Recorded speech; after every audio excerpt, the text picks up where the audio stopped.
Isang yakap sa inyong puso, mga ka-orange. Muli, ako po si Orange, ang orange, ang inyong kasama sa isang kwentong magpapaalala sa atin na kahit sa pinakamadilim na gabi, may isang bituin ng pag-asa na naghihintay. Sabi nila, ang pinakamabigat na pasanin ay ang mga sugat na hindi nakikita ng mata. Paano kung ang taong dumating para gamutin ang sugat ng iyong pamilya ay siya ring pagbibintangan mong lilikha ng pinakamalalim na hiwa sa iyong puso? Huwag ka nang magpanggap, Samantha. Alam na alam ko ang mga katulad mo. Pera lang ang habol mo dito. Ang mga salita ay tumusok sa puso ni Samantha na parang mga bubog. Biglang parang nabingi ang kanyang mga tainga sa sinabi ng babaeng nakatayo sa harapan niya kay siya, si Marisa. Naramdaman niya ang panlalamig ng kanyang mga kamay, ang panginginig ng kanyang mga tuhod. Pera? Kung alam lang nila.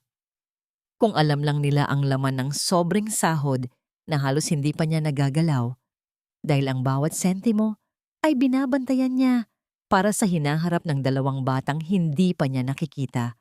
Bakit? Bakit ganito ang salubong sa kanya? Marisa, that's enough. Isang boses ng lalaki ang pumutol sa ere.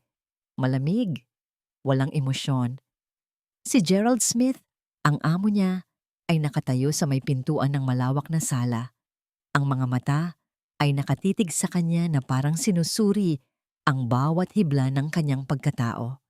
Walang bakas ng pagtatanggol sa tono nito.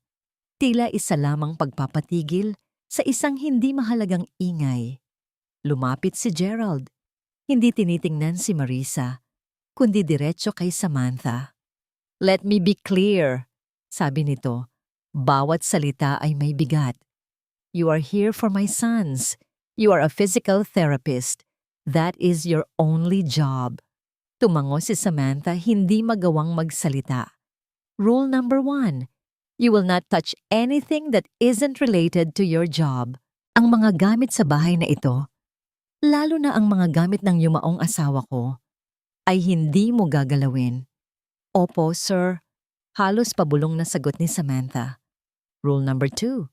Your focus is on the children and nothing else. Their therapy, their needs. I don't want to see you wandering around the house. Mula sa kwarto ng mga bata, sa kusina, at sa kwarto mo. That's it. Naiintindihan ko po. And rule number 3. No personal calls during work hours. You are here to work, not to socialize. Kung may emergency, dadaan muna sa akin. Is that clear? Para siyang isang presong binibigyan ng mga patakaran. Hindi isang professional na kinuha para tumulong. Pero nilunok ni Samantha ang lahat ng yon. Ang pride, ang sakit, ang hiya. Opo, sir. Malinaw po, sagot niya. Pinipilit na maging matatag. Good. Nasa taas ang mga bata. Aling Nena will show you their room. Pagkasabi niyon, tumalikod na si Gerald at naglakad paalis na parang tapos na ang isang transaksyon sa negosyo. Iniwan siyang muli kasama ni Marisa na ngayon ay may mapanuyang ngiti sa mga labi. Isang matandang kasambahay, si Aling Nena, ang lumapit sa kanya na may simpatya sa mga mata. Halika na, Ija, mahinang sabi nito. Sinundan ni Samantha si Aling Nena paakyat sa malawak na hagdanan. Ang bawat hakbang ay parang ang bigat. Ang bawat sulok ng mansyon ay parang sumisigaw ng salitang, hindi ka nababagay dito. Pagbukas ng pinto ng isang malaking silid, tumambad sa kanya ang dalawang batang lalaki. Kambal. Parehong nakaupo sa wheelchair. Sa tabi ng bintana, may isang batang lalaki na tahimik na nakatingin sa kanya. Sa mga mata nito, may bakas ng kuryosidad. Siya siguro si Leo. Ngunit ang isa pang bata sa kabilang kama ay mas matalimang titig. Isang titig na puno ng galit at pagkasuklam. Si Mateo. Ngumiti si Samantha, isang pilit ng ngiti. Hello? Bati niya. Hindi sumagot si Leo, nahihiyang yumuko lang. Pero si Mateo, hindi inalis ang masamang tingin sa kanya. Hindi ka namin kailangan dito, malamig na sabi ng bata. Ang boses, bagamat bata, ay puno ng pait. Napalunok si Samantha. Hindi niya alam ang sasabihin. Tumingin si Mateo sa kanya mula ulo hanggang paa na para bang isa siyang basura na napadpad sa loob ng kanilang tahanan. At sa huling mga salita nito, tuluyan ng gumuho ang mundong pinilit niyang buuin sa kanyang isipan. Kasalanan mo kung bakit wala si Mommy. Umalis ka na. Ang mga salitang umalis ka na ay paulit-ulit na umalingaw-ngaw sa isip ni Samantha habang dahan-dahan niyang inaayos ang iilang gamit sa loob ng maliit na kwarto na inilaan para sa kanya. Ito ay malinis, ngunit simple. Malayong malayo sa karangyaan ng bawat sulok ng mansyon. Isang malinaw na paalala na siya ay isang tagalabas, isang manggagawa. Habang inilalabas niya ang mga damit mula sa kanyang lumang maleta, naramdaman niya ang paninikip ng kanyang dibdib. Hindi niya inaasahan na ganito kasakit ang unang araw niya. Ang mga titig ni Sir Gerald, ang mga salita ni Marisa, at higit sa lahat, ang galit sa mga mata ng batang si Mateo. Lahat ay tila mga punyal na sabay-sabay tumama sa kanya. Napaupo siya sa gilid ng kama at napahinga ng malalim. Gusto niyang umiyak. Gusto niyang sumuko, pero kinapa niya ang kanyang pitaka sa loob ng bag. Binuksan niya ito at mula sa isang lihim na bulsa, kinuha niya ang isang maliit na papel na nakatupi. Luma na ito at nanininilaw na sa katagalan. Isang lumang resibo mula sa ospital. Dahan-dahan niya itong binuklat. Sa bawat lukot ng papel, bumabalik ang lahat. Parang kahapon lang. Ang amoy ng antiseptic sa isang pampublikong ospital. Ang pagod at puyat sa pagbabantay sa kanyang inang may sakit. Ang takot na baka anumang oras ay itigil ng ospital ang gamutan dahil sa lumulobo nilang utang. Hanggang sa isang araw, isang babaeng hindi niya kilala ang lumapit sa kanya. Nakangiti ito. Isang ngiting puno ng kabutihan. Ako si Lyra, sabi nito. Asawa ako ni Gerald Smith. Nakita ko ang kwento ng nanay mo sa isang charity post. Huwag kang mag-alala. At sa isang iglap, parang himala, binayaran lahat ni Lyra ang gastusin sa ospital. Inilipat ang kanyang ina sa isang pribadong silid. Binigyan sila ng pag-asa. Naaalala pa ni Samantha ang kanyang mga salita habang umiiyak siya sa pasasalamat. Habang buhay ko pong tatanawin itong utang na loob, Ma'am Lyra. Kahit anong ipagawa niyo, gagawin ko. Ngumiti lang si Lyra at hinawakan ang kanyang kamay. Ang tanging gusto ko ay gumaling ang nanay mo. At balang araw, kapag may pagkakataon ka, ipasa mo lang sa iba ang tulong na natanggap mo. Iyon ang huling pagkakataon na nakita niya si Lyra. Makalipas ang ilang buwan, nabalitaan na lang niya ang trahedyang sinapit nito. Tinupi ni Samantha ang resibo at maingat na ibinalik sa kanyang pitaka. Hindi ito isang ordinaryong piraso ng papel. Ito ang kanyang pangako. Ang kanyang dahilan. Hindi siya pwedeng sumuko. Hindi ngayon. Nang gabing iyon, sa kusina ng mga katulong, tahimik na kumakain si Samantha. Isang mangkok ng kanin at isang pritong itlog. Iyon lang, napansin siya ni Aling Nena habang nagpupunas ito ng mesa. Ija, yan lang ba ang hapunan mo? Tanong nito. May bakas ng pag-aalala. Ngumiti si Samantha. Opo, Aling Nena, busog na po ako. Pero habang kumakain, abala ang kanyang mga daliri sa cellphone. May tinitingnan siya sa isang online store. Isang specialized leg brace mobility support. Mahal. Sobrang mahal. Ang presyo nito ay katumbas ng halos 2 buwan niyang sahod. Hindi nagpahalata si Aling Nena, pero mula sa gilid ng kanyang mata, nakita niya ang tinitingnan ni Samantha. Nakita niya ang presyo. At pagkatapos ay tumingin siya sa kanin at itlog na nasa plato ng dalaga. Doon nagsimulang magbago ang tingin ni Aling Nena kay Samantha. Hindi ito ordinaryong caregiver. Nang matapos kumain si Samantha, nagpaalam na itong babalik sa kwarto. Si Aling Nena naman ay nagpatuloy sa pagliligpit.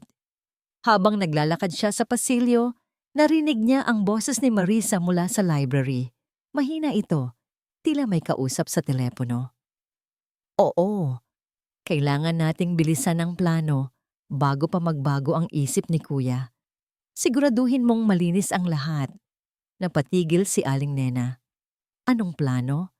Kinabukasan, maagang nagising si Samantha.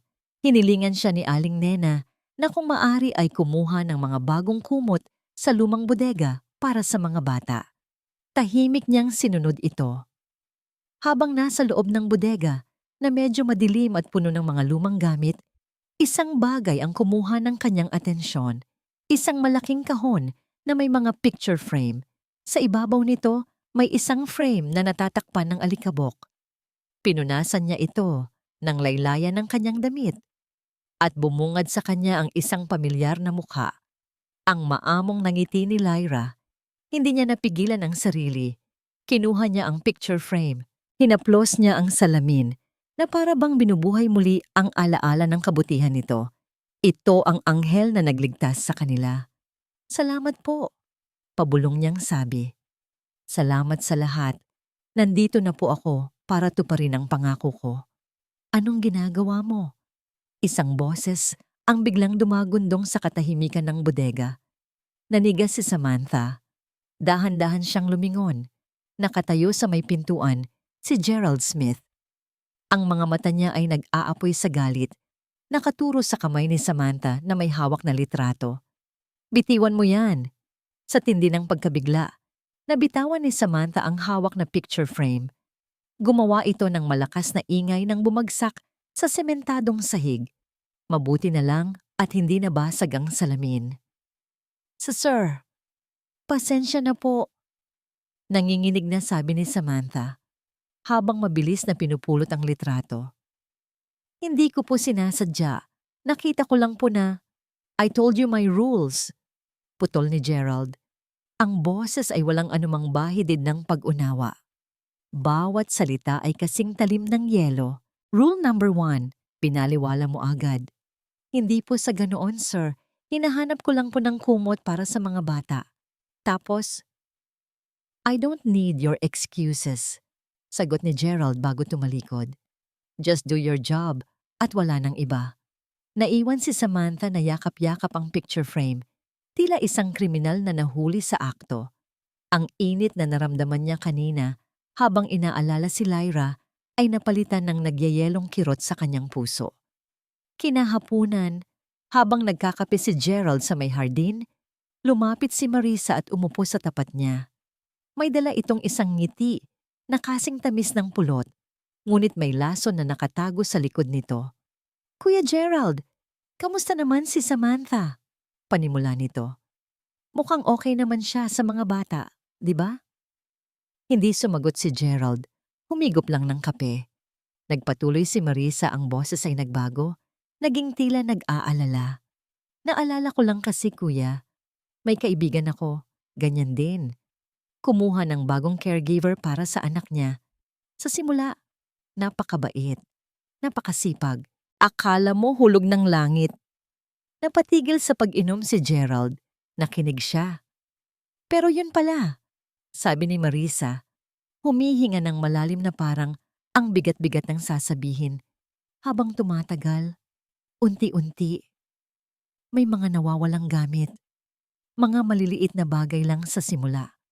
Hanggang sa, pati alahas, nawala na rin. Ang hirap pala talagang magtiwala ngayon, ano? Tahimik lang si Gerald, pero tumigas ang kanyang panga. Hindi ko naman sinasabing ganoon si Samantha. Mabilis na bawi ni Marisa na parang nahulaan ng iniisip ng bayaw. Pero, inalam mo ba talaga ang background niya? Kasi narinig ko sa ahensya, medyo malabo daw ang record niya. Just, mag-ingat lang tayo. Para na rin sa mga bata. Tumayo si Marisa at tinapik ang balikat ni Gerald. Sige kuya, may asikasuhin lang ako. Naiwan si Gerald na mag-isa. Ang mga salita ni Marisa ay parang lason na unti-unting kumakalat sa kanyang isipan. Pagpasok niya sa kanyang opisina, Agad niyang binuksan ang kanyang laptop. May tinawagan siyang contact. I need a full background check on someone. Malamig niyang sabi sa kabilang linya. Samantha Cruz, I want to know everything. Samantala, nasa silid ng mga bata si Samantha. Oras na para sa therapy. Si Leo, kahit papaano, ay sinusubukang sumunod sa mga instruction niya. Sa tulong ni Samantha, nagawa nitong igalaw ang kanyang mga binti ng bahagya, isang maliit na senyales ng pag-asa. Pero si Mateo, hindi man lang gumalaw sa kanyang wheelchair. Nakatingin lang ito sa bintana. Tila walang naririnig. Mateo, mahinang tawag ni Samantha. Subukan natin, kahit konti lang. Ayoko, maikling sagot ng bata. Kahit hawakan mo lang itong bola? Biglang humarap si Mateo. Ang mga mata ay nanlilisik. Sinabi ng ayoko, di ba? Bingi ka ba? Umalis ka na lang. Hindi umalis si Samantha. Sa halip kumuha siya ng isang maliit na bangko at umupo sa tabi ng wheelchair ni Mateo. Hindi siya nagsalita. Hindi siya gumalaw. Tahimik lang siyang umupo doon. Lumipas ang 10 minuto, 20 minuto, 1 oras. Si Mateo, na kanina ay pilit na hindi tumitingin, ay unti-unting sumusulyap. Nagtataka kung bakit hindi pa umaalis ang babae. Sa wakas, pagod na sa pag-iwas, napatingin na rin siya kay Samantha. Nagtama ang kanilang mga mata. Hindi pa rin nagsalita si Samantha. Ngumiti lang siya ng bahagya. Isang ngiting hindi nagpipilit, kundi isang ngiting nagsasabing, nandito lang ako. Gabi na. Pagod na pagod si Samantha pagkatapos ng isang mahabang araw. Humiga siya sa kanyang kama at kinuha ang kanyang telepono para sana magbasa. Bigla itong nag-vibrate. Isang text message mula sa isang unknown number. Binuksan niya ito. 2 pangungusap lang ang nakasulat. Alam ko kung sino ka talaga. Mag-ingat ka. Nanlamig ang buong katawan ni Samantha. Sino ito? Anong ibig sabihin nito? Bago pa man niya maproseso ang lahat, may kumatok ng malakas sa kanyang pinto. Si Sir Gerald. Ang mukha nito ay mas madilim pa kaysa karaniwan. Kailangan nating mag-usap, sabi nito. Walang anumang pambungad. Sumunod si Samantha sa pasilyo. Huminto si Gerald at humarap sa kanya. Ang mga mata ay tila nanguusig. May itatanong ako sa'yo at gusto ko ng tapat na sagot. Tumango si Samantha kinakabahan. Saan mo ginagastos ang sweldo mo? Tanong ni Gerald diretsahan. Bakit laging walang laman ang bank account mo? Natigilan si Samantha sa tanong ni Gerald. Pakiramdam niya ay para siyang isang baso na biglang binuhat at sinuri sa ilalim ng matinding liwanag. Kitang-kita ang lahat ng lamat at gasgas. Sir? Ang bank account mo, ulit ni Gerald, mas mariin. Pinatingnan ko. Halos walang natitira sa mga sahod na binibigay ko sa'yo. Saan mo dinadala ang pera? Huminga ng malalim si Samantha. Pinipilit na pakalmahin ang kumakabang dibdib. Hindi niya pwedeng sabihin ang totoo. Hindi niya pwedeng sabihin na ang perang yon ay bumabalik din sa mga anak nito sa anyo ng mga mamahaling gamit at konsultasyon sa ibang espesyalista. Iyon ay magmumukhang panunumbat. May mga obligasyon po ako sa pamilya, sir. Sagot niya. Isang sagot na kalahating totoo. May mga pinapaaral po ako at may mga utang na kailangan pong bayaran. Tinitigan siya ni Gerald ng matagal na para bang sinusukat kung nagsasabi siya ng totoo. Walang emosyon sa mukha nito, ngunit sa kaibuturan ng mga mata nito, nakita ni Samantha ang isang bagay na mas malala pa sa galit, pagdududa. Sige, sabi lang nito. Bago tumalikod at iwan siyang muli sa pasilyo, pasan-pasan ang bigat ng isang kasalanang hindi niya ginawa. Kinabukasan, sa therapy room, pinilit ni Samantha na isantabi ang lahat. Ang mahalaga ay ang mga bata. Si Mateo, gaya ng dati, ay ayaw mag-cooperate. Pero si Leo, may kakaibang determinasyon sa mga mata ngayon. Gusto kong subukan, Ate Sam. Sabi nito sa kanya. Ang alin, Leo? Yung parallel bars. Ngumiti si Samantha. Ito ang unang beses na si Leo mismo ang nag-request ng gagawin. Dahan-dahan niyang itinulak ang wheelchair nito papunta sa mga bakal na nakakabit sa sahig. Okay, Leo. Dahan-dahan lang ha. Hindi natin kailangang magmadali, sabi ni Samantha, habang maingat na inililipat ang bata mula sa wheelchair papunta sa mga baras. Hinawakan ni Leo ang mga baras. Nanginginig ang kanyang mga braso. Pawis na pawis ang kanyang noo. Kaya mo yan, Leo. I'm here. Hindi kita bibitawan. Bulong ni Samantha. Ang mga kamay niya ay nakaalalay sa likod at baywang ng bata. Focus ka lang. Damhin mo ang sahig sa mga paa mo. Pumikit si Leo. Huminga siya ng malalim. At pagkatapos, gamit ang lahat ng lakas sa kanyang munting katawan, dahan-dahan siyang nag-angat. Nanginginig ang kanyang mga binti na parang dahon sa hangin. Bawat hibla ng kanyang kalamnan ay sumisigaw. Pero hindi siya bumitaw. Ayan na, Leo. Konti pa. Sa labas ng silid napadaan si Gerald. Papunta sana siya sa kanyang opisina nang marinig niya ang boses ni Samantha. Huminto siya. Handa na sanang kumatok para sabihing hinaan ng boses. Pero sa siwang ng pinto, nakita niya ang eksena sa loob. Nakita niya ang nanginginig na mga binti ng kanyang anak. Nakita niya ang determinasyon sa mukha nito. At nakita niya kung paano nakaalalay si Samantha. Hindi lang bilang isang therapist, kundi bilang isang anghel na bumubulong ng pag-asa. At nangyari ito sa loob ng 3 segundo na parang isang kawalang hanggan. Nakatayo si Leo, mag-isa. Ang bigat ng kanyang katawan ay nasa sarili niyang mga paa. Bumagsak siyang muli sa mga braso ni Samantha. Hingal na hingal, ngunit may ngiti sa mga labi. Nakatayo lang si Gerald sa labas, hindi makagalaw. Isang alaala ang biglang bumalik. Ang boses ng kanyang asawang si Lyra. Balang araw, makikita natin silang tumatakbo sa hardin na ito.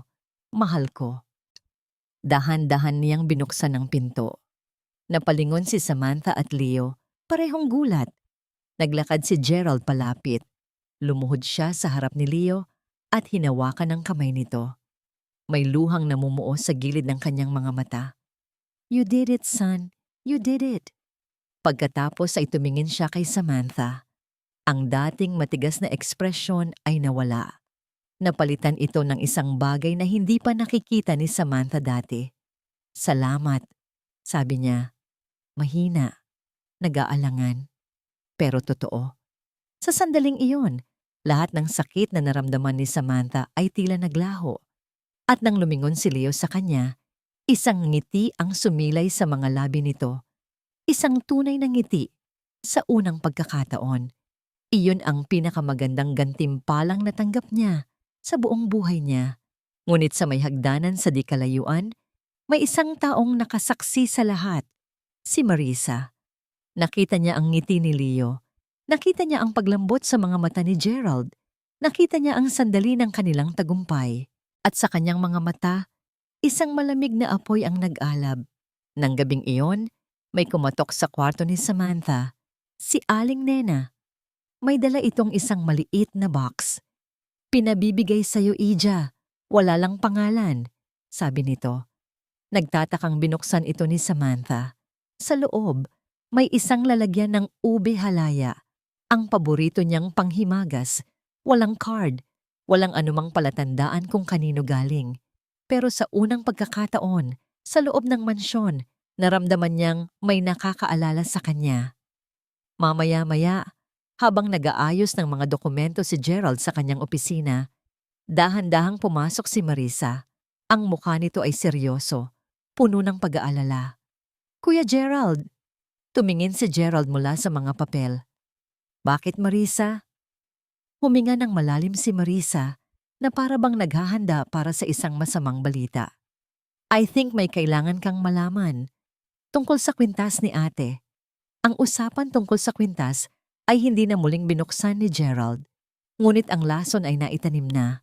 Isang maliit na binhi ng pagdududa na diniligan ng mga alaala at pangamba. Kinabukasan, Ang bahagyang init na naramdaman ni Samantha mula sa munting tagumpay ni Leo ay agad pinalitan ng lamig. Oras na para sa gamot ni Mateo. Pagpunta niya sa cabinet kung saan maayos na nakahilera ang mga gamot, hindi niya makita ang partikular na bote para sa umaga. Nataranta siya. Sigurado siyang ibinalik niya yon doon kahapon. Hinalughog niya ang bawat shelf, sa likod ng mga bitamina, sa ilalim ng mga kahon ng bulak, wala. May hinahanap ka, Sam? Ang boses ni Marisa ay biglang lumitaw sa kanyang likuran. Ma'am Marisa, yung gamot po ni Mateo, yung maintenance niya sa umaga, nandito lang po yun kahapon. Oh really? Sabi ni Marisa. Lumapit ito at sumilip sa cabinet na para bang naglalaro. Baka naman nailagay mo sa ibang pwesto. Minsan kasi sa pagmamadali, nakakalimutan natin. Habang patuloy sa paghahanap si Samantha, ang mga kamay ay nanginginig na, may napansin siyang kumikinang sa sahig, malapit sa paanan ng cabinet. Isang maliit at kakaibang butones na kulay ginto. Hindi ito pamilyar. Hindi ito butones mula sa uniforme niya o sa mga damit ng mga bata. Pinulot niya ito at mabilis na ibinulsa bago pa makita ni Marisa. Aha, eto ba? Turo ni Marisa sa pinakadulong bahagi ng itaas na shelf sa likod ng mga bote ng alkohol. Nandoon nga ang gamot. Imposible. Hindi niya kailanman inilalagay ang gamot doon. Naku, pasensya na po ma'am. Siguro po sa pagod ko kagabi. Ngumiti lang si Marisa. It's okay. Pero sana next time maging mas maingat ka. Alam mo na gamot yan. Bawal magkamali. Hindi pa man nakakabawi si Samantha, dumating na ang pangalawang dagok. Isang mahalagang appointment para sa mga bata sa isang bagong espesyalista ang nakatakda ng araw na yon. Isang buwan niya itong hinintay. Habang inihahanda niya ang mga bata, lumapit si Marisa. Sam, tumawag pala ang klinik kanina. Sabi nito. Na-cancel daw ang appointment ngayon. May emergency daw si doktor. Inilipat na lang daw sa susunod na linggo. Po? Ganun po ba? Sayang naman po. Oo nga ako na ang nag-confirm. Don't worry. Sabi ni Marisa bago umalis.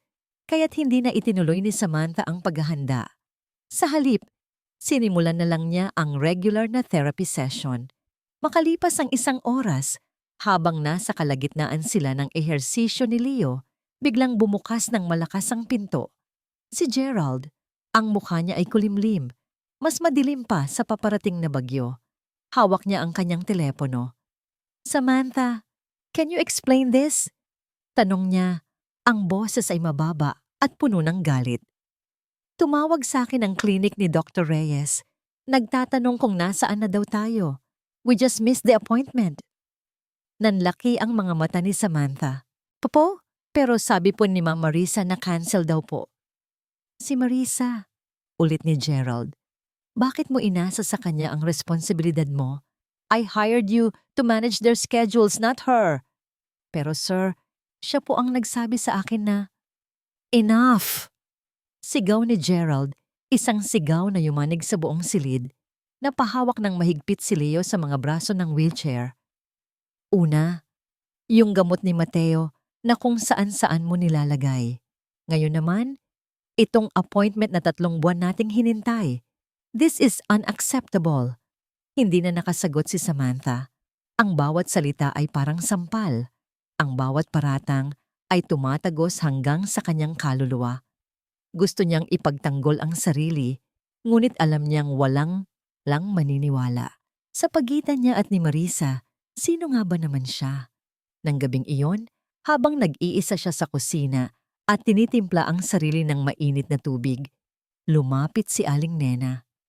Walang salitang lumabas sa bibig ng matanda. Inilapag lang nito ang baso sa mesa at hinawakan ang kamay ni Samantha. Huwag kang mag-alala, Ija. Bulong nito. Nakikita ng Diyos ang lahat. Ang simpleng mga salitang yon ay sapat na para bumuhos ang mga luhang kanina pa niya pinipigilan. Maya-maya pa, ipinatawag siyang muli ni Gerald sa opisina nito. Pagpasok niya, nakita niyang nandoon din si Marisa. Nakatayo sa isang sulok na may ekspresyon ng pekeng pag-aalala. Umupo si Gerald sa kanyang silya at tinitigan siya. Dahil sa mga nangyari ngayon, panimula niya, ang boses ay formal at walang pakiramdam. May mga pagbabagong magaganap. Huminga siya ng malalim. Simula bukas, si Marisa na ang mamamahala sa lahat ng gamot at schedule ng mga bata. You will report directly to her. Ang desisyon ni Gerald ay parang isang kadenang ikinabit sa mga kamay ni Samantha. Ang bawat galaw niya ngayon ay kailangan munang dumaan sa pagsusuri ni Marisa. Ang bawat schedule, bawat gramo ng gamot, bawat minuto ng therapy, lahat ay may basbas na dapat manggaling sa hipag ng kanyang amo. Naging doble ang hirap ng kanyang trabaho. Isang araw, habang nasa kalagitnaan ng therapy session ni Leo, pumasok si Marisa na may dalang clipboard. "Sam," sabi nito. Ang tono ay matamis, ngunit ang mga mata ay nang-uusig. "According to my chart, dapat water therapy ang ginagawa niyo ngayon. Bakit nandito kayo sa loob?" "Ma'am, medyo masama po ang pakiramdam ni Leo ngayon. Mas practical po kung dito na lang muna kami para hindi siya masyadong mapagod." "Practical?" Ulit ni Marisa. Tumaas ang isang kilay. "Sino ang nagdesisyon niyan? Ako ba o ikaw?" "The schedule says water therapy, kaya dalhin mo siya sa pool." Walang nagawa si Samantha kundi sumunod, kahit na alam niyang hindi iyon ang pinakamabuti para sa bata. Sa harap ng ibang mga kasambahay, laging may puna si Marisa sa kanya. "Sam, bakit hindi mo pa napapalitan ang bedsheet ni Mateo? Tanghali na." "Sam, yung report mo para sa progress ng mga bata, bakit parang kulang-kulang?" "Sam, siguraduhin mong malinis ang mga wheelchair nila. Ang dumi oh." Bawat puna ay sinasabi nito sa paraang naririnig ng lahat. Isang paraan para unti-unti siyang ipahiya at palabasin na wala siyang silbi. At si Samantha, nilulunok na lang ang lahat. Para sa mga bata. Para sa pangako niya kay Lyra. Ang pinakamasakit ay dumating isang hapon. Si Mateo, sa hindi malamang dahilan, ay nagkaroon ng lagnat.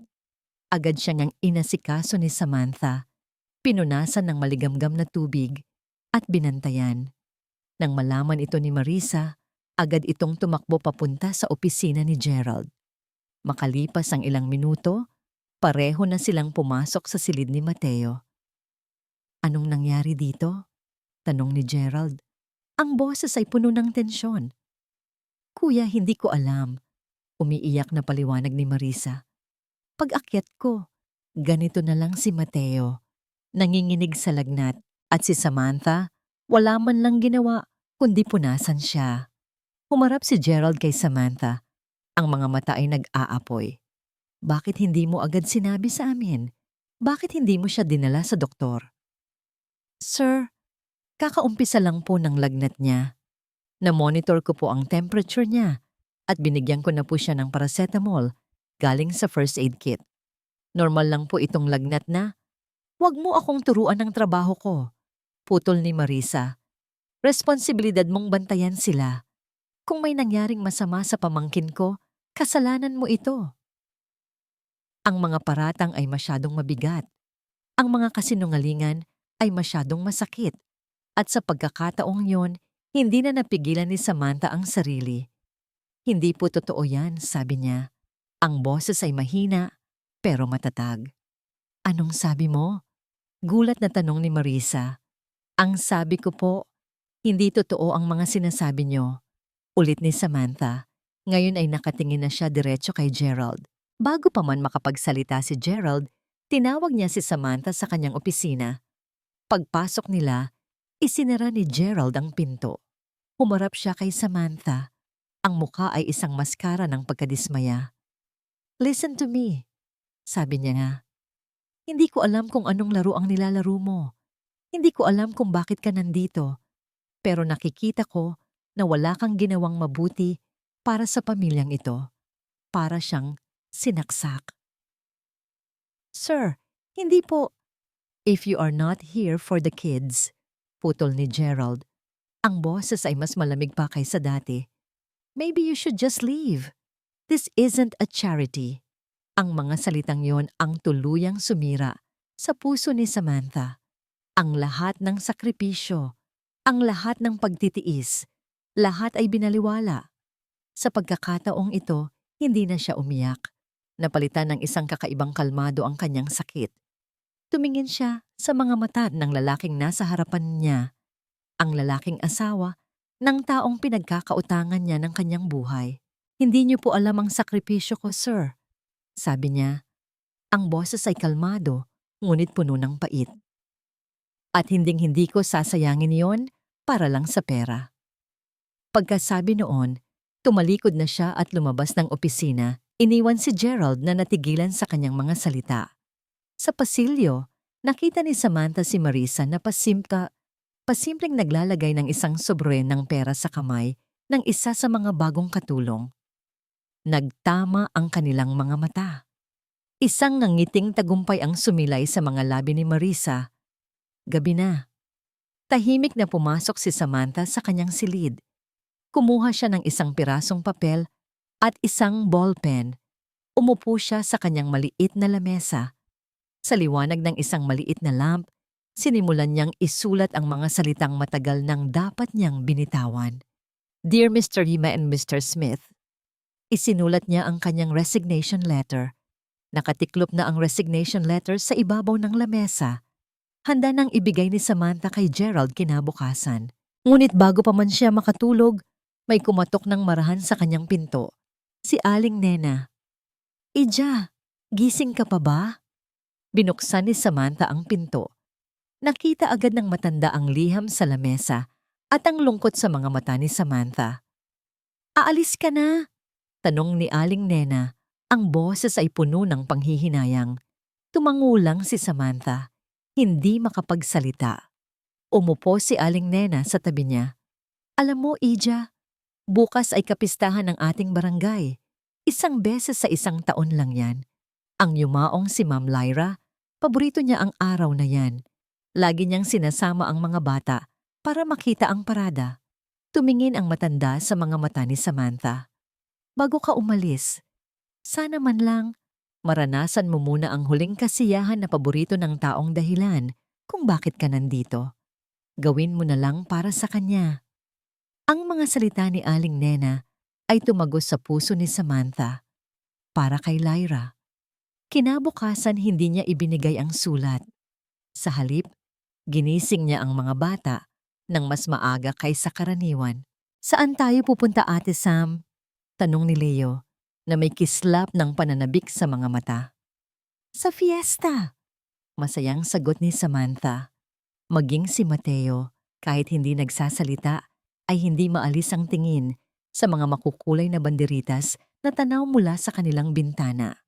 Sa unang pagkakataon, pumayag itong magpabihis nang walang anumang pagtutol.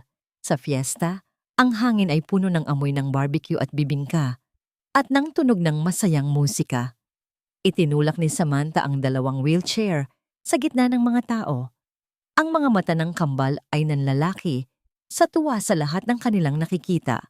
Mga nagbebenta ng lobo, mga palaro, mga taong nakangiti. Nakasalubong nila ang ilan sa mga matatandang kapitbahay ng pamilya Smith. Nako, ang lalaki na ng mga apo ni Lyra, sabi ng isang ale. Tumingin ito kay Samantha. Ikaw ba ang bago nilang yaya? Abay, napakabuti mo namang bata. Kamukha mo ang kabutihan ng dati nilang ina. Ngumiti lang si Samantha. Bawat papuri tungkol kay Lyra ay parang musika sa kanyang pandinig. Mula sa di kalayuan, sa may balkonahe ng mansyon, pinapanood ni Gerald ang lahat. Nakikita niya ang kanyang mga anak. Nakikita niya silang tumatawa. Isang tunog na halos kinalimutan na niya. Nakikita niya kung paano sila alagaan ni Samantha, hindi bilang isang empleyado, kundi bilang isang tunay na pamilya. Isang kirot ng pagsisisi ang gumuhit sa kanyang puso. Samantala, si Marisa, na kasama niya sa balkonahe, ay hindi mapakali. Panay ang tingin nito sa kanyang telepono. Ang mukha ay puno ng inis. Hindi niya gusto ang nakikita niya. Hindi niya gusto na nagiging malapit si Samantha sa mga bata, at lalo na kay Gerald. Sa isang palaro sa perya, may booth ng shoot the ball. Ate Sam, gusto ko niyan. Turo ni Leo sa isang malaking stuffed toy na aso. Sige, susubukan natin, sabi ni Samantha. Pagkatapos ng ilang subok, sa huling bola, himalang na shoot ito ni Samantha. Naghiyawan sila sa tuwa. Ibinigay ng bantay ang malaking aso kay Samantha, pero agad niya itong inabot kay Leo. Niyakap ni Leo ang stuffed toy. Pagkatapos ay tumingin siya kay Samantha. Para sa'yo to, Ate Sam, sabi ng bata. Thank you. Iyon na yata ang pinakamasayang sandali ni Samantha sa loob ng mansyon. Gabi na nang bumalik sila. Pagod ngunit masaya. Habang itinutulak ni Samantha ang mga bata papasok, naabutan nila si Marisa sa may sala, naglalakad pabalik-balik na tila balisa. Saan na naman kayo nanggaling? Gabing-gabi na. Bungad nito. Sa fiesta po, ma'am, sagot ni Samantha. Biglang umakyat si Marisa sa hagdanan, nagmamadali. Pagbaba niya, ang mukha niya ay puno ng pagpapanik. Kuya Gerald! Kuya! Sigaw nito. Bumaba si Gerald mula sa kanyang opisina. What is it? Ang pinto ng kwarto mo. Nakabukas. Nagkatinginan sila. Agad na tumakbo si Gerald paakyat, kasunod si Marisa. Pumasok sila sa master's bedroom. Lahat ay tila nasa ayos, maliban sa isang bagay. Ang maliit na jewelry box sa ibabaw ng dresser ni Lyra ay nakabukas at walang laman. Humarap si Marisa kay Gerald. Ang mga mata ay puno ng kunwaring luha. Nawawala.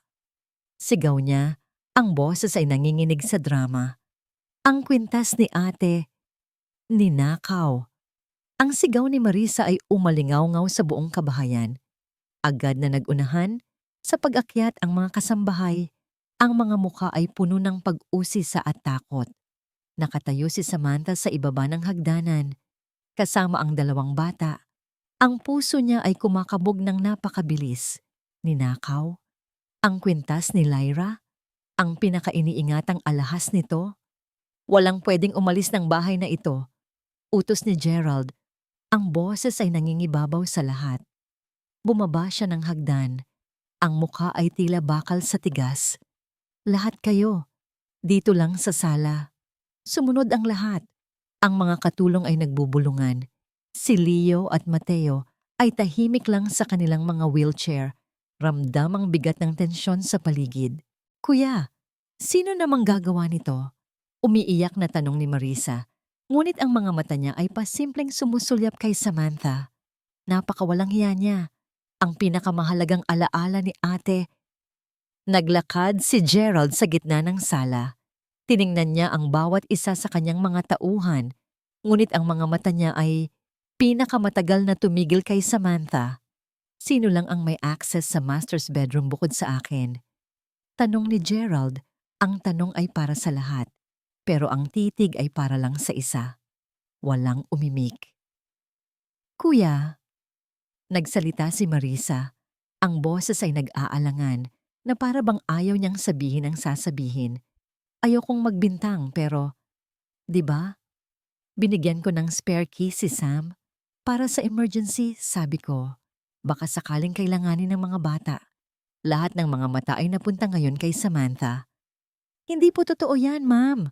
Mabilis na tanggi ni Samantha. Wala po kayong ibinibigay na susi sa akin. Sam, ano ka ba? Nakalimutan mo na ba? Giit ni Marisa, ang galing-galing umarte na tila nasasaktan sa pagtanggi ni Samantha.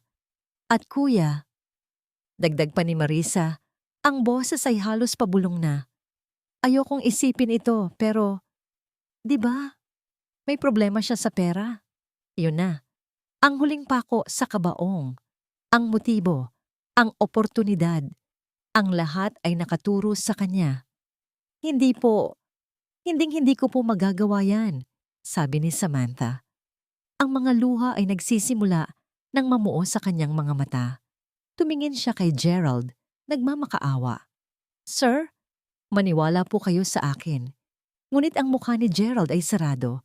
Ang tiwalang nagsisimula pa lang sanang mamuo ay tuluyan ng gumuho at naging abo. "Iche-check ko ang CCTV," sabi ni Gerald bilang huling pag-asa. Pumunta siya sa security room. Pagbalik niya, mas lalo pang kumunot ang kanyang noo. Sira. Ang camera sa hallway ng kwarto ko. Sira-sira. Kaninang hapon lang. See? Plinano niya ang lahat. Mabilis na singit ni Marisa. Kapkapan ang lahat. Utos ni Gerald sa head security guard. Isang nakakahiyang proseso ang naganap. Isa-isang hinalughog ang gamit ng mga kasambahay. Pagdating kay Samantha, wala silang nakita. Nakahinga siya ng maluwag, pero panandalian lang. "Ang kwarto niya," sabi ni Marisa. "Tingnan niyo ang kwarto niya." "Tama na, Marisa," saway ni Gerald, ngunit mahina. Tila nawalan na rin siya ng lakas. "Hindi, kuya. Kailangan nating makasiguro." Isang grupo ng mga gwardiya at kasambahay sa pangunguna ni Marisa ang naglakad patungo sa maliit na silid ni Samantha. Sumunod si Gerald. Si Samantha ay nanginginig na sumunod sa likuran. Sa gitna ng kaguluhan, habang paakyat sila sa hagdan, naramdaman ni Samantha ang isang kamay na humawak sa kanya. Si Aling Nena. Hindi ito nagsalita. Pinisil lang nito ang kanyang kamay at bumulong. "Magpakatatag ka." Pagpasok sa kwarto, nagsimula ang halughugan. Ang maliit niyang aparador. Ang iilang damit niya. Ang ilalim ng kama. Para siyang isang hayop na pinapanood habang winawasak ang kanyang lungga. "Wala dito," sabi ng isang gwardiya. Nakahinga na sana nang maluwag si Samantha nang biglang sumigaw ang isa sa mga bagong katulong. Ang parehong katulong na nakita niyang binigyan ng sobre ni Marisa. "Teka, ano to?" Itinaas ng katulong ang manipis na kutsyon sa kama ni Samantha. At mula sa ilalim nito, dahan-dahan niyang inilabas ang isang bagay na kumikinang. Isang kwintas na diamante. Ang nawawalang kwintas ni Lyra. Isang kolektibong paghinga ng pagkagulat ang narinig sa buong silid. Natulala si Samantha. Ang kanyang mga tuhod ay tuluyan ng nanghina. Ang buong mundo niya ay gumuho sa isang iglap. Ang katahimikan sa loob ng maliit na silid ay nakabibingi. Ang tanging maririnig ay ang mabilis na paghinga ng mga tao at ang mahinang hikbi na nagmumula kay Marisa. Ang kumikinang na kwintas sa kamay ng katulong ay tila isang ahas na tumutuklaw sa puso ni Samantha. Paano? Paanong napunta yan dyan? "Hindi akin yan." Ang tanging lumabas sa bibig ni Samantha. Ang boses ay basag at halos hindi marinig. "Hindi po akin yan." "Sinungaling." Sigaw ni Marisa na biglang lumapit at akmang sasampalin si Samantha. Pero pinigilan siya ni Gerald. "Magnanakaw. Matapos kang pakainin at bigyan ng tirahan sa pamamahay na ito ang igaganti mo. Ang pagnakawan ng kapatid ko, ang dungisan ng alaala niya." Bawat salita ni Marisa ay isang hagupit. Tumingin si Samantha sa paligid, naghahanap ng kahit isang taong maniniwala sa kanya. Ang mga kasambahay ay nakayuko, takot magsalita. Si Aling Nena ay puno ng awa ang mga mata, ngunit walang magawa. At si Gerald, tumingin siya kay Gerald, nagbabakasakali. Umaasa na sa kabila ng lahat, makikita nito ang katotohanan. Ngunit ang nakita niya sa mga mata nito ay isang pader na hindi kayang tibagin. Isang pader na gawa sa sakit, galit at huling patak ng pagtataksil. Kinuha ni Gerald ang kwintas mula sa kamay ng katulong. Tinitigan niya ito at sa pagtitig niya, tila muling nabuhay ang lahat ng sakit ng pagkawala ni Lyra. At ang sakit na yon ay nagtransforma, naging purong galit na ibinuntun niya sa taong nasa harapan niya. "All this time," sabi ni Gerald, ang boses ay kalmado sa isang paraan na mas nakakatakot kaysa sa pagsigaw. "Tama pala si Marisa, pera lang ang habol mo." "Sir, hindi po totoo." Pagmamakaawa ni Samantha. Ang mga luha ay malayang bumabagsak sa kanyang mga pisngi. "Parang awa niyo na. Maniwala kayo sa akin. Hindi ko po kayang gawin yan. Utang ko po ang buhay ng nanay ko kay Ma'am Lyra. Hinding-hindi ko po siya babastusin ng ganito. Huwag mo nang gamitin ang pangalan ng asawa ko. Sabi ni Gerald, ang boses ay bahagyang tumaas. You are not worthy to even say her name. Sa isang sulok, tahimik na nanonood ang kambal. Si Leo ay umiiyak. Ngunit si Mateo, ang batang laging galit sa kanya, ay hindi. Nakatingin lang ito kay Samantha. Pagkatapos ay kay Marisa. Pagkatapos ay sa sahig. Ang kanyang mukha ay hindi nagpapakita ng kasiyahan, kundi isang kakaibang halo ng pagkalito at takot. Tila may isang bagay sa isip niya na hindi niya maintindihan, ngunit walang nakapansin dito. Ang lahat ng atensyon ay nasa pagitan ni Gerald at Samantha. Gusto kong tumawag ka ng pulis, kuya, sabi ni Marisa. Ipakulong natin ang magnanakaw na yan. Napatigil si Gerald. Tumingin siya kay Samantha na ngayon ay nakaluhod na sa sahig sa sobrang panlalambot. Napakaliit nitong tingnan, napakakaawa-awa. At sa isang saglit, sa kabila ng galit, may kung anong kumurot sa kanyang puso. Ang pagpapakulong dito ay magdudulot ng iskandalo. Madudungisan ang pangalan ng kanyang pamilya. Gumawa siya ng desisyon. Hindi, sabi niya. Hindi ko dudungisan ang pangalan ng pamilya ko dahil sa kanya. Humarap siya kay Samantha. Tumayo ka. Nanginginig na tumayo si Samantha. Kunin mo ang mga gamit mo. Ang lahat ng gamit mo. Nanlaki ang mga mata ni Samantha. Sir, saan po ako pupunta? Wala akong pakialam. Sagot ni Gerald. Ang boses ay walang anumang awa. Basta gusto ko, paglabas ko ng kwartong ito, hindi ko na makikita ang pagmumukha mo. Lumapit si Samantha. Hinawakan ng laylayan ang damit ni Gerald. Sir, parang awa niyo na po. Wala po akong ibang matutuluyan. Bigyan niyo po ako ng isa pang pagkakataon. Papatunayan ko po. Ngunit bago pa man niya matapos ang kanyang sasabihin, isang huling salita. Ang binitiwan ni Gerald, isang salitang tumapos sa lahat. Kahit ano pong isipin niyo sa akin, sir. Sabi ni Samantha sa huling pagkakataon, ang tingin ay nasa mga bata na. Huwag niyo lang po pababayaan ang mga bata. Hindi sumagot si Gerald. Itinuro niya ang pinto. Ang kanyang kamay ay nanginginig sa pinipigilang galit. Lumayas ka sa pamamahay ko. Bawat salita ay isang suntok sa sikmura. Ngayon din. Walang nagawa si Samantha kundi ang tumalikod. Dahan-dahan niyang kinuha ang kanyang lumang maleta. Bawat galaw niya ay pinapanood ng lahat. Habang naglalakad siya palabas ng kwarto, palabas ng pasilyo, at pababa ng hagdanan, nararamdaman niya ang mga mata ng lahat na nakatutok sa kanya, humuhusga. Pagdating niya sa pinto, lumingon siya sa huling pagkakataon. Nakita niya si Marisa na may ngiting tagumpay na nakapinta sa mga labi. Nakita niya si Aling Nena na umiiyak sa isang sulok. Nakita niya ang kanyang mga alaga, sina Leo at Mateo. At nakita niya si Gerald, nakatayo na parang isang estatwang bato. Ang mukha ay hindi mabasa. Pagkatapos, binuksan niya ang pinto at humakbang palabas sa malamig na gabi. Sa likuran niya, narinig niya ang malakas na pagsara nito. Isang tunog na nagsasabing lahat ay tapos na. Bumuhos ang ulan kasabay ng pagbuhos ng mga luha ni Samantha. Ang bawat patak na tumatama sa kanyang balat ay kasing lamig ng nararamdaman niya sa kanyang puso. Naglalakad siya sa madilim na kalye. Walang tiyak na patutunguhan. Ang tanging dala ay ang kanyang lumang maleta at ang bigat ng isang kasalanang hindi niya kailanman ginawa. Ang bawat sasakyang dumaraan ay sumasaboy ng maruming tubig sa kanyang damit. Ngunit wala na siyang pakialam. Mas marumi ang tingin sa kanya ng mga taong pinagkatiwalaan niya. Mas masakit ang mga salitang ibinato sa kanya kaysa sa anumang sugat na pisikal. Saan siya pupunta? Paano siya magsisimula?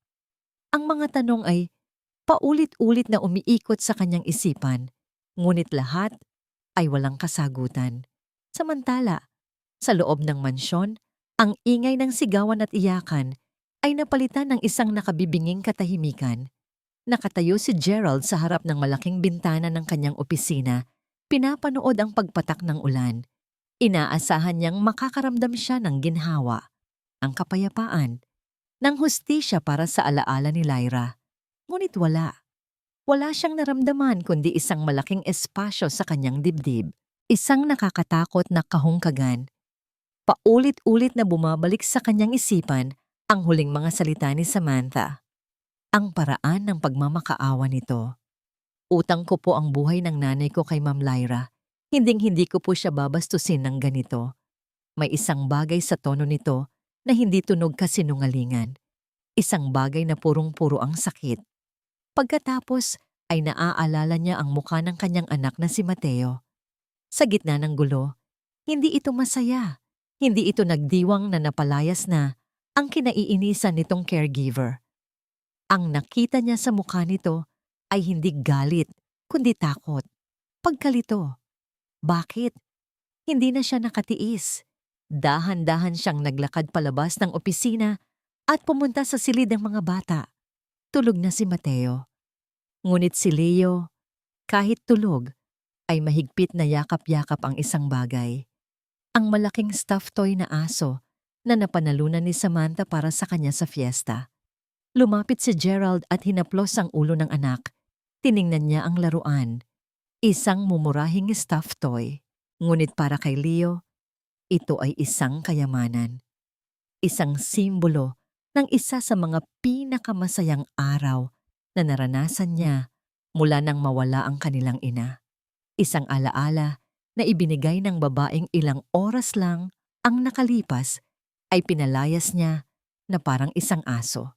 Sa kabilang dako, sa maliit na kwarto na iniwan ni Samantha, tahimik na nagliligpit si Aling Nena. Bawat tupi ng kumot, bawat ayos ng unan ay may kasamang pagtulo ng luha. Hindi niya matanggap ang nangyari. Kilala niya ang dalaga. Ramdam niya ang busilak nitong puso. Habang winawalis niya ang sahig sa ilalim ng kama, may isang bagay na kumislap. Pinulot niya ito. Ang maliit na gintong butones. Ang parehong butones na nakita ni Samantha noon. Tinitigan ito ni Aling Nena ng mabuti. At bigla, nanlaki ang kanyang mga mata. Naalala niya kung saan niya ito nakita. Nakita niya ito sa suot na coat ng isang lalaking palihim na kausap ni Marisa sa may hardin noong isang linggo. Isang lalaking hindi niya kilala. At naaalala rin niya ngayon. May inabot na sobre si Marisa sa lalaking iyon. Biglang nag-ugnay ang lahat sa isip ni Aling Nena. Ang narinig niyang usapan sa telepono tungkol sa isang plano. Ang mga biglaang pagkakamali ni Samantha. Ang perpektong pagkakahanap sa kwintas. Hindi ito aksidente. Ito ay isang bitag. At si Samantha ang pain. Nanginig ang kamay na may hawak sa butones. Sa isang iglap, ang takot na nararamdaman niya para kay Marisa ay napalitan ng isang bagay na mas malakas. Ang konsensya niya.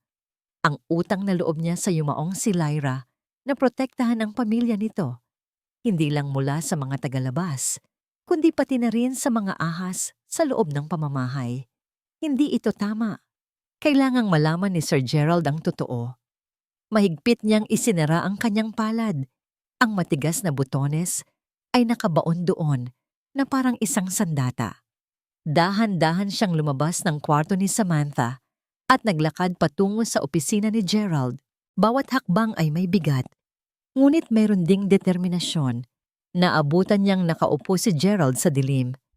Nakatingin sa kawalan. Ang galit sa mukha nito kanina ay napalitan ng isang pagod at malalim na kalungkutan. Kumatok si Aling Nena ng 3 beses sa nakabukas na pinto. "Sir?" Hindi lumingon si Gerald. "Ano yon, manang? Gabi na. Magpahinga na kayo."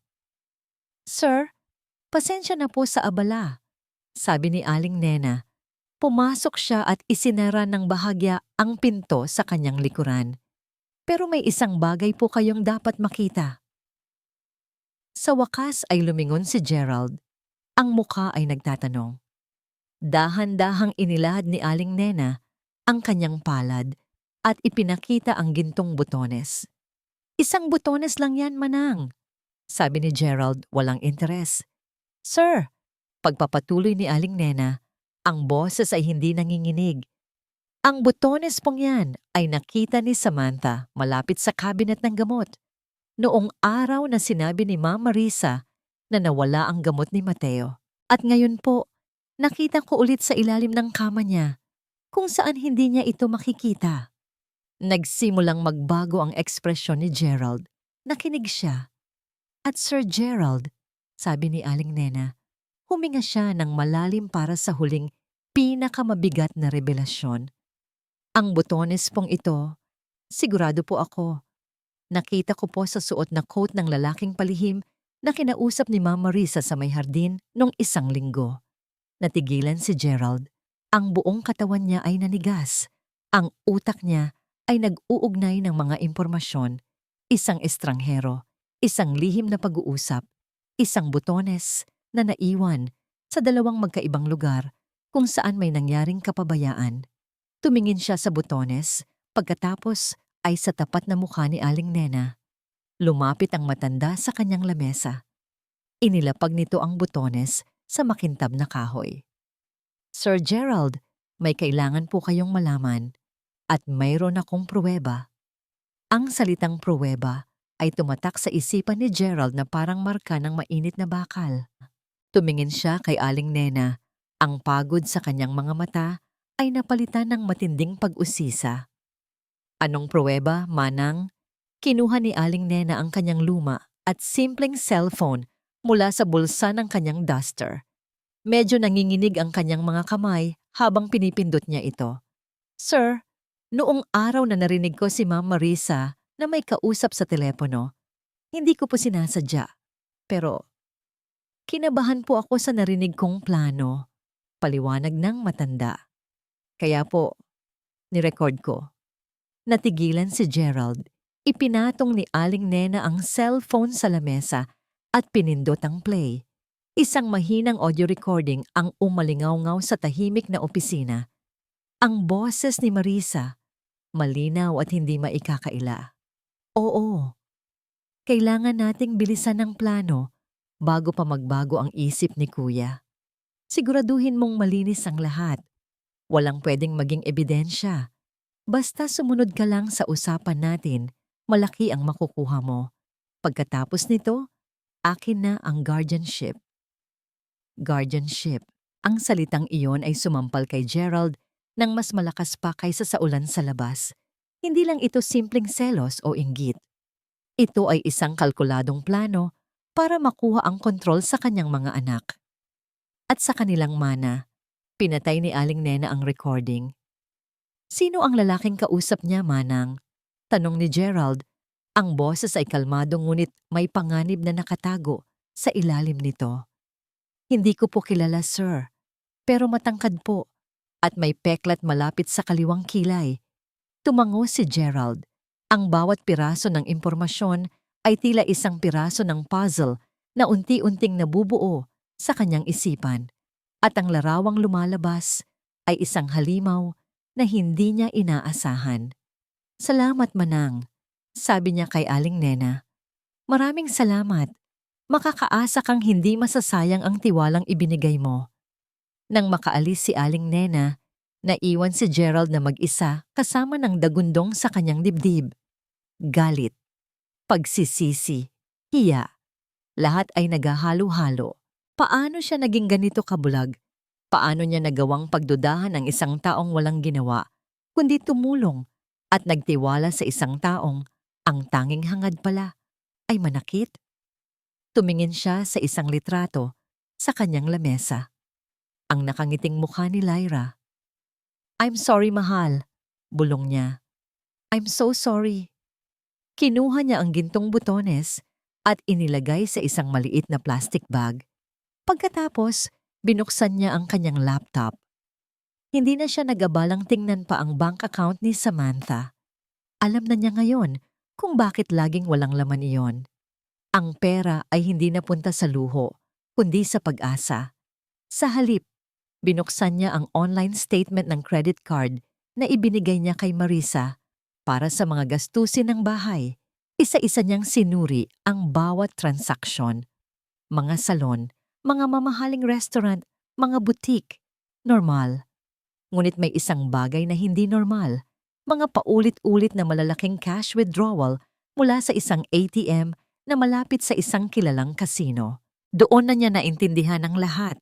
Kinuha niya ang kanyang telepono. Hindi ang pulis ang tinawagan niya, kundi isang pribadong investigador na matagal na niyang pinagkakatiwalaan sa kanyang mga negosyo. "Mark, it's Gerald," sabi niya sa kabilang linya. "I have a job for you. It's urgent and highly confidential." Naglakad-lakad siya sa loob ng opisina habang nagbibigay ng instruksyon. "I want you to find someone for me. Her name is Samantha Cruz. I don't know where she is. Hanapin mo siya. I want to know that she's safe." Huminga siya ng malalim. "And I want everything you can find on my sister-in-law, Marisa. Financial records, phone records, mga taong kinakausap niya. Lahat. I want to know who she's been meeting. Hanapin mo ang isang lalaking matangkad. May peklat sa kaliwang kilay. I want to know everything by tomorrow morning." Pagkababa niya ng telepono, sumandal siya sa kanyang silya. Ang gabi ay mahaba pa. Ngunit sa unang pagkakataon, mula nang mamatay si Lyra, alam niya ang kailangan niyang gawin. Hindi na siya ang biktimang nagmumukmok sa sakit. Ngayon, siya na ang mangangaso at hahanapin niya ang katotohanan. Kasing bilis ng kidlat ang mga balita na natanggap ni Gerald kinabukasan. Ang pribadong investigador na si Mark ay nagbigay ng detalyadong ulat. "Mr. Smith," sabi ni Mark sa telepono, ang boses ay direkta. "Nahanap ko na si Samantha Cruz. Nakikita ko siyang nagtatrabaho ngayon sa isang karinderya sa Tondo. Mukhang doon na siya pansamantalang tumutuloy." Nakahinga ng maluwag si Gerald. Sa kabila ng lahat, alam niyang ligtas si Samantha. "At si Marisa, Mr. Smith?" tanong niya. Ang boses ay puno ng pag-asa. "Bingo," sagot ni Mark. Ang lalaking may peklat na sinabi ni Aling Nena. Pangalan niya ay Victor Reyes, kilala bilang isang buki sa mga underground na sabungan. At si Marisa, may utang na halos 5 milyon sa kanya dahil sa sugal. 5 milyon. Nanginginig ang mga kamay ni Gerald. Ang lahat ng kasinungalingan, ang lahat ng pagpapanggap, ang lahat ay para sa pera. Hindi lang sa pamana, kundi para bayaran ang sarili nitong bisyo. "Mr. Smith, may nakuha rin akong mga text messages sa pagitan ni Marisa at ni Victor. Mga plano kung paano niya sasabihing nawawala ang kwintas. Kung paano kanya sisiraan sa board para makuha ang guardianship ng mga anak mo." Isang malamig na galit ang bumalot kay Gerald. Hindi ito tungkol sa pera o alahas. Ito ay tungkol sa kapakanan ng kanyang mga anak. Agad niyang ipinapunta si Marisa sa kanyang opisina. Si Aling Nena at ang head security guard ay naroon din. "Gerald, anong nangyayari?" tanong ni Marisa. Pilit na pinapanatili ang kanyang kalmado. Umupo si Gerald sa kanyang silya. Kalmado ang kanyang mukha, ngunit ang mga mata niya ay nag-aapoy. Inilapag niya ang 2 folder sa lamesa. Isang folder ay may nakasulat na Samantha Cruz. Ang isa naman ay Marisa Smith. "Marisa," panimula ni Gerald, "I'm giving you a chance to explain yourself. Everything." Ngumiti lang si Marisa. "Explain what, kuya? I'm confused. About what?" Kinuha ni Gerald ang butones. Inilapag niya ito sa lamesa. "Nakita mo ba ito?" Nanlaki ang mga mata ni Marisa, ngunit mabilis niya itong itinago. "Ah, butones lang yan, kuya. Bakit? "Ang butones na ito," sabi ni Gerald, tumingin siya kay Aling Nena, "ay nakita sa kwarto ni Samantha at nakita rin ni Manang na suot ng lalaking palihim mong kausap." "Hindi ko alam ang sinasabi niyo, kuya," giit ni Marisa. "Sinisiraan niyo ako dahil sa isang katulong na magnanakaw." Kinuha ni Gerald ang kanyang telepono. Pinindot niya ang play. Ang recording ng boses ni Marisa na may kausap sa telepono.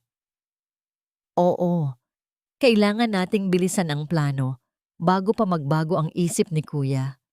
Pagkatapos nito, akin na ang guardianship. Naging puti ang mukha ni Marisa. Wala siyang masabi. Guardianship, Marisa? Tanong ni Gerald, ang boses ay bumalik sa pagiging malamig. Ganoon ba kalaki ang utang mo sa sugal na kailangan mong gamitin ang mga anak ko para bayaran ang bisyo mo? Inilapag ni Gerald sa lamesa ang mga bank statement at mga text message.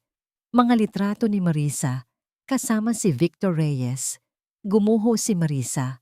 Napaupo siya sa sahig. Umiiyak. Ngunit hindi na ito iyak ng pagpapanggap. Ito ay iyak ng pagkatalo. Kuya, please. At ang kwintas ni Lyra, sabi ni Gerald, ang boses ay puno ng hinanakit. Para sa utang mo rin pala. Biglang bumukas ang pinto. Si Mateo, nakaupo sa kanyang wheelchair. Ang mga mata ay namumula. Siguro ay narinig niya ang lahat. Mateo? Nagulat si Gerald. Tumingin si Mateo kay Marisa, pagkatapos ay kay Gerald. Sa mga mata ng bata, nakita ni Gerald ang sakit at takot. Di Diyos ko, Kuya! Bulong ni Marisa, lumapit sa mga binti ni Gerald. Huwag mong sabihin sa mga bata. Please! Dahan-dahang humarap si Mateo kay Gerald. Ang boses nito ay mahina. Halos hindi marinig. Pipapa! Lumingon si Gerald. Nakita ko po si Tita Marisa.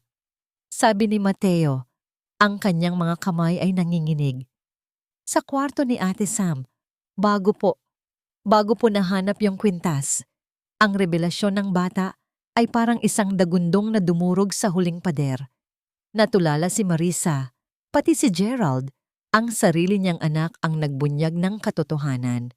Tumingin si Gerald kay Marisa na ngayon ay halos walang malay na sa sahig. May dalawa kang pagpipilian, Marisa. Hindi na hinintay ni Gerald ang sagot ni Marisa. Ang una mong pagpipilian, sabi niya, ang boses ay matigas at walang awa. Ay ipapakulong kita. I will press charges for theft, fraud, and attempted manipulation of guardianship. Sisiguraduhin kong hindi ka na makakalabas. Nanlaki ang mga mata ni Marisa, lalong bumuhos ang luha. O, patuloy ni Gerald, ang pangalawa, ibabalik ko ang lahat ng utang mo kay Victor Reyes. Ibabalik ko ang kwintas. Pero, lalabas ka sa pamilyang ito. Hindi na kita guguluhin. Magpapakalayo ka. At hindi ka na kailanman magpapakita sa mga anak ko. Pumili ka. Walang nagawa si Marisa kundi umiyak. Alam niyang talo na siya. Kinaumagahan, tahimik na umalis si Marisa. Walang nagpaalam, walang pumigil. Ang bahay ay parang nakahinga, nang maluwag. Ngunit ang katahimikan ay hindi nangangahulugang kapayapaan para kay Gerald. Ngayon, na lumabas ang lahat ng katotohanan, mas lalo siyang binagabag ng pagsisisi. Ang pagdududa, ang paraan ng pakikitungo niya kay Samantha. Kinuha niya ang mga dokumentong ibinigay sa kanya ni Mark. Ang profile ni Samantha Cruz, ang mga detalye ng kanyang bank account, ang mga resibo ng mga mamahaling gamot at konsultasyon na binayaran niya mismo, ang kwento ng kanyang ina. Ang pangako niya kay Lyra, lahat ay mali, lahat ng akala niya. Nang araw na yon, nilisan din ni Gerald ang mansyon, mag-isa. Ang tanging dala ay ang papel na may address ng karinderya sa Tondo. Nakita niya ito. Isang maliit na karinderya sa sulok ng kalye, may iilang customer na kumakain sa ilalim ng tolda. At doon, sa likod ng counter, nakita niya si Samantha. Nakasuot ng simpleng uniform ng karinderya, naghahanda ng pagkain, ang kanyang dating sigla ay napalitan ng isang pagod at malalim na kalungkutan. Hindi siya agad lumapit. Napanood lang niya ito mula sa malayo. Ang kanyang puso ay kumirot sa sakit. Siya ang may kagagawan ng lahat ng ito. Nang makaramdam siya ng lakas ng loob, lumapit siya. Samantha, tawag niya. Nagulat si Samantha. Nanlaki ang mga mata nito nang makita siya. Ang kutsara, na hawak niya ay muntik ng mahulog. Sa Sir Gerald, kailangan nating mag-usap, sabi ni Gerald. Ang boses ay mahina. Halos hindi marinig sa ingay ng kalsada. Lumabas si Samantha mula sa counter at naglakad sila patungo sa isang tahimik na sulok. Samantha, gusto kong sabihin sa'yo. Gusto kong humingi ng tawad. Hindi ito ang Gerald na kilala niya. Walang pagmamataas, walang galit, tanging pagsisisi lang. Nalaman ko na ang lahat, patuloy ni Gerald.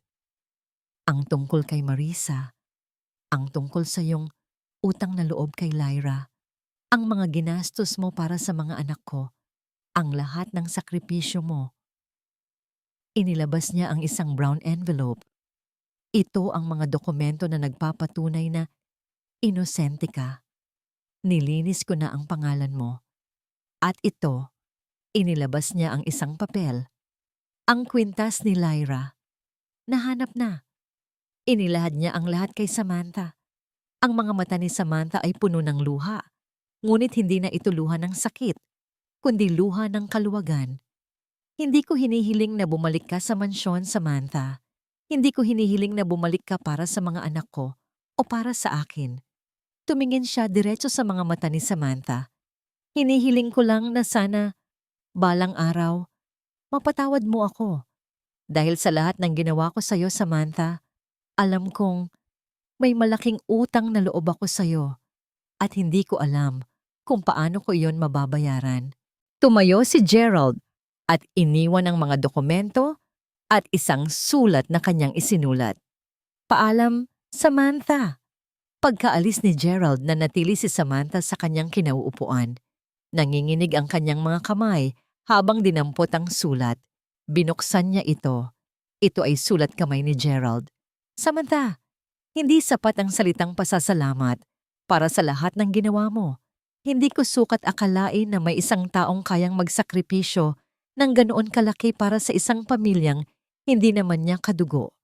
Ang pagmamahal mo sa mga anak ko, ang pananampalataya mo sa kanilang paggaling, at ang paninindigan mo sa katotohanan ay nagmulat sa akin. Nabulag ako ng sakit at ng galit. Ngunit ikaw, Samantha, ang naging liwanag na nagpakita sa akin ng daan. Humihingi ako ng tawad sa lahat ng ginawa ko sa iyo. Hindi ko alam kung may pagkakataon pa para maitama ang lahat, pero umaasa ako. Umaasa ako na balang araw, makakahanap ka ng kapayapaan. Sana mapatawad mo ako. Gerald. Nagsimulang bumuhos ang luha ni Samantha. Hindi niya alam kung anong mararamdaman. Relief, kalungkutan, at isang kakaibang pakiramdam ng pag-asa. Makalipas ang ilang araw, habang tinutulungan ni Gerald si Leo sa kanyang therapy, sinubukan nilang maglakad sa hardin. Unti-unti, nagsimulang umusad si Leo, isang maliit na hakbang sa bawat pagkakataon. Biglang bumukas ang malaking gate ng mansyon. Naglakad papalabas ang isang pamilyar na anino.